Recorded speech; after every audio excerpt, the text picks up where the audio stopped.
Dealer एक उत्पाद को क्रय मूल्य पर 11% की हानि पर बेचता है लेकिन 22% कम वजन का उपयोग करता है, तो उसका प्रतिशत लाभ या हानि क्या है।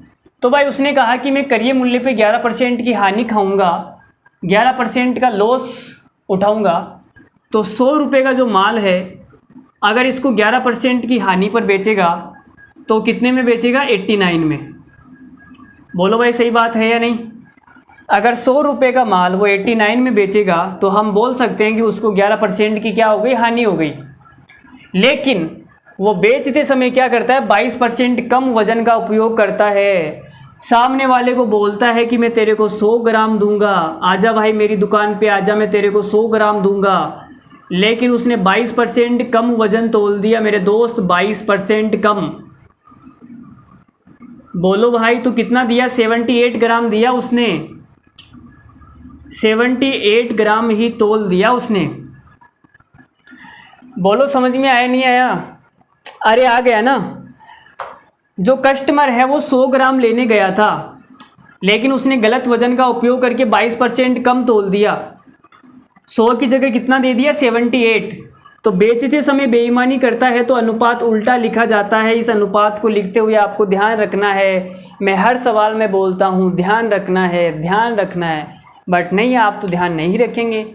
आप तो बस उसके कॉल का ध्यान रखेंगे, उसका कॉल कब आएगा यार आज आया नहीं, और फिर आ जाएगा ना, यार तुमने इतना लेट फ़ोन क्यों किया, मैं कब से वेट कर रही हूँ तुम्हारा, तुम्हें समझ में नहीं आती क्या बात, मुझसे रहा नहीं जाता यार, जब से मैं तुमसे बात करके सोता नहीं हूँ ना तब तक मुझे नींद नहीं आती। हाँ तो मुझे टाइम पर कॉल कर दिया करो तुम, बस कॉल कर दिया करो तुम बात करो या ना करो, बस कॉल कर दिया करो। हाँ मैं तो तुम्हारी है ना सांसों की आवाज़ सुन लूँगा, ऊपर नीचे सांसें लेती हो ना तुम। हाँ यार, okay Babu, good night, miss you, thank you. तो मैंने आपसे कहा 11% की हानि पर बेचने का मतलब है कि 100 रुपये का माल अगर वो 89 में बेचेगा तो 11% की हानि हो जाएगी। लेकिन वो 22% कम वजन का उपयोग करता है तो 100 ग्राम की जगह वो 78 ग्राम ही बेचेगा। 100 ग्राम के पैसे लेगा लेकिन 78 ग्राम सामने वाले को देगा। तो प्रॉफिट कितने का होगा, तो आपने कहा भाई इनको मल्टीप्लाई कर लो, गुणा कर लो, तो 100 से 100 तो कट जाएगा, तो प्रॉफिट कितने का आ जाएगा, 78/89। तो भाई कितने का प्रॉफिट हो गया, कोई बताएगा मुझे। देखो 2 तो 11 का प्रॉफिट हो गया, कितने का हो गया, 11 का, वो भी 78 पे। 78 पे 11 का प्रॉफिट है तो 100 पे कितने का होगा। तो देखो भाई कितना आएगा। अब इसको सोल्व करना थोड़ा सा मुश्किल कैलकुलेशन है, इसको सोल्व करना थोड़ी सी मुश्किल कैलकुलेशन है। मैंने आपसे कहा, तो आपने कहा देखो प्रॉफिट हो रहा है, यहाँ पे क्या हो रहा है, प्रॉफिट। भाई आपको साफ साफ पता लग रहा है कि यहाँ पे प्रॉफिट हो रहा है 11 का। तो जो लॉस वाला है वो तो आंसर नहीं होगा, मतलब ये लॉस वाले आंसर नहीं है, ये दोनों के दोनों आंसर हमारे कट हो गए, 2 ऑप्शन बच गए। अगर आपके पास में टाइम कम है, आप इसको सोल्व नहीं कर सकते, टाइम कम है, तो लॉस वाले 2 को काट दो, इन दोनों में से आप एक आंसर टिक कर सकते हो, तुक्का लगा सकते हो। भाई 4 में से तुक्का लगाने का चांस थोड़ा सा कम होता है, लेकिन अगर 2 में से अगर आपने तुक्का लगाया तो 50% सही होने की आपकी प्रायिकता बढ़ जाती है।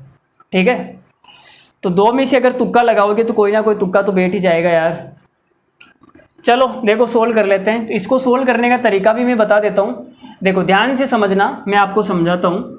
मैंने यहाँ पे लिखा 11/78 × 100। चाहो तो आप सोल्व कर सकते हो, लेकिन मैं ऑप्शन से करना सिखा रहा हूँ, ध्यान से समझना, ठीक है। अब आप मुझे ये बताओ कि अगर आप नीचे वाली वैल्यू को बढ़ा दोगे, 78 की जगह अगर आप 80 कर दोगे, अगर आपने नीचे वाली वैल्यू बढ़ा दी तो ये जो पूरी वैल्यू है इसकी जो मान है वो क्या हो जाएगा, कम हो जाएगा। अगर आपने नीचे वाली वैल्यू को बढ़ा दिया तो ये जो पूरी वैल्यू है वो क्या हो जाएगी, कम हो जाएगी। बोलो होगी या नहीं होगी, होगी ना। अरे होगी या नहीं होगी, समझाऊँ क्या। जैसे मैंने लिखा यहाँ पे 16 में भाग देना है 4 का, तो आंसर कितना आएगा, 4 आएगा। और अगर मैं इस नीचे वाली वैल्यू को बढ़ा दूँ, बढ़ा के मैंने यहाँ पे 8 कर दिया, तो आंसर कितना आएगा, 2 आएगा। तो इधर वाली वैल्यू को बढ़ाते ये वाला आंसर क्या हो जाएगा, कम हो जाएगा। हो गया ना। अब यहाँ समझना, तो आप ये बोलोगे सर हमारे पास में जो भी आंसर आएगा वो कम हुआ हुआ आएगा, क्या आएगा, घटा हुआ आंसर आएगा। यहाँ पे मैं लिख देता हूँ घटा हुआ आंसर आएगा, घटा हुआ। लेकिन जो ओरिजिनल आंसर है वो क्या होगा, ज़्यादा होगा। ये आंसर तो घटा हुआ आएगा। तो आपने क्या किया, 78 की जगह 80 लिख दिया। तो 20 से काटेंगे तो 20 चौक 80 और 20 पंजो 100, तो 11 पंजो 55, 55/4। तो ये आ जाएगा 13 चौक 52.3 शेषफल बचेगा 3/4 का मतलब होता है 75। इसका मतलब हमारा जो भी आंसर होगा ये क्या है, घटा हुआ आंसर, घटा हुआ आंसर है 13.75। इसका मतलब हमारा जो भी आंसर है वो 13.75 से क्या होगा, ज़्यादा होगा। ज़्यादा होगा या नहीं होगा, होगा ना। और 13.75 से ज़्यादा केवल एक ही ऑप्शन है, 14.1। तो ये हमारा करेक्ट आंसर हो जाएगा।